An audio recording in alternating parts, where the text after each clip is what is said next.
কচ্ছপের মতো 500 বছর বেঁচে লাভ নাই, সিংহের মতো 1 ঘন্টা লড়াই করতে চাই। জোরে বলেন ঠিক কিনা? এই ঠিক কিনা বলেন?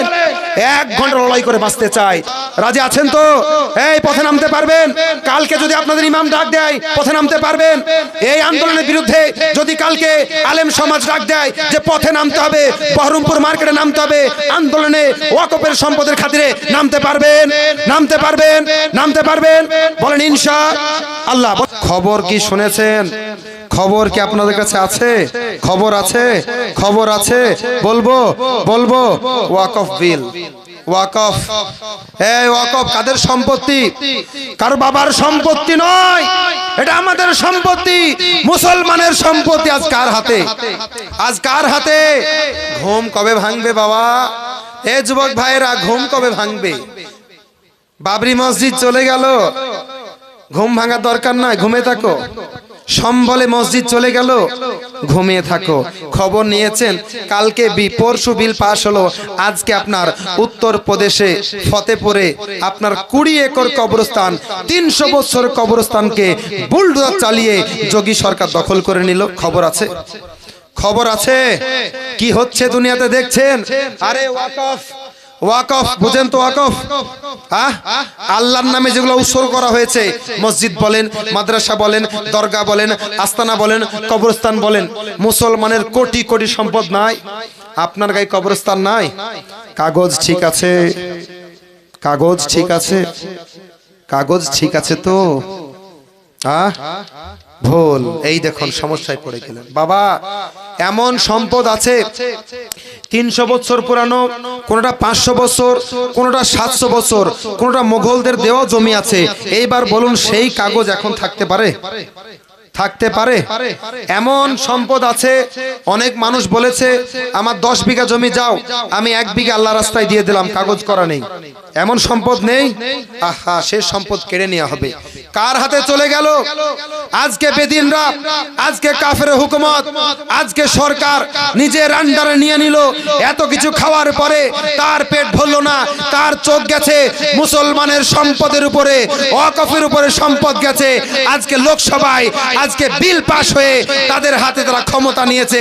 কাল থেকে দেখবেন আপনার কবরস্থানে বুলডোজার চলবে, কাল থেকে আপনার দরগার মধ্যে বুলডোজার চলবে, আস্তানার মধ্যে, মাজারের মধ্যে, মাদ্রাসার মধ্যে, এমনকি মসজিদের মধ্যে আপনার চোখের সামনে বুলডোজার চলবে।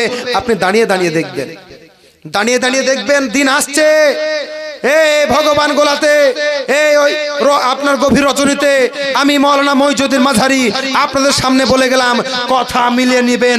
আজ নত কাল দেখবেন কবরস্থান, দরগা, মাদ্রাসা, মসজিদ এরা কাটতে আরম্ভ করেছে। কি করে কাটবে? কাগজ কোথায়? দেখাতে পারবেন না, বলবে সম্পদ আমাদের, কেড়ে নেবে। এই ঘুমালে হবে না, ঘোর আন্দোলন। যেমন ভাবে পাঞ্জাবে কৃষি বিল যখন তারা সরকার যখন চেয়েছিল কৃষি বিল আনার জন্য, পাঞ্জাবের সমস্ত পাঞ্জাবিরা এমন আন্দোলন, গণ আন্দোলন করেছিল, সরকার সেই বিল পুনরায় ফিরে নিয়েছিল। নেয়নি? নেয়নি? এই জোরে বলেন না নেয়নি? তো আমাদেরকে নামতে হবে না? ভয় করেন না, নামতে হবে। এই শোনেন, ওই আপনার কচ্ছপের মতো 500 বছর বেঁচে লাভ নাই, কচ্ছপের মতো 500 বছর বেঁচে লাভ নাই, সিংহের মতো 1 ঘন্টা লড়াই করতে চাই। জোরে বলেন ঠিক কিনা? এই ঠিক কিনা বলেন? 1 ঘন্টা লড়াই করে বাঁচতে চাই। যদি 1 ঘন্টায় মরে যায়, কিছু পারি চাই না পারি, আল্লাহকে বলবো আল্লাহ নামাজ রোজা কিছুই করতে পারিনি, কিন্তু আল্লাহ তোমার জন্য জীবন দিতে পেরেছি। জোরে বলেন না সুবহানাল্লাহ। বলতে পারা যাবে না? যাবে না? যাবে না। ওয়াকফ সম্পত্তি আমরা যেন তেন ছেড়ে দেব না। আজকে দেখুন বম্বে বলুন, দিল্লি বলুন, কলকাতা বলুন, সব জায়গায় উইকেট ডাক পড়েছে। আমি বেশিরভাগ ইমামদেরকে দৃষ্টি আকর্ষণ করে বলবো, মসজিদ এলান করেন, গণ আন্দোলন করেন। আপনি কেস করে কিছু করতে পারবেন না। কেস করলে বেকার, টাকা নষ্ট। হাইকোর্ট করেন, টাকা নষ্ট। জজ কোর্ট করেন, টাকা নষ্ট। যদি কেস করে যদি রায় পেতেন, বাবরি মসজিদ চলে যেত না? যেত? যেত না। না, এই ওয়াকফের সম্পদ কোটি কোটি টাকার সম্পদ, এই সম্পদ আমরা ছেড়ে দেব না। এই সম্পদ ছেড়ে দেবো না মুসলমান। এটা আমাদের হক, এটা আমার বাপ দাদা রেখে গেছে, আমাদের হক। এই হক আমরা কাউকে নিতে দেব না।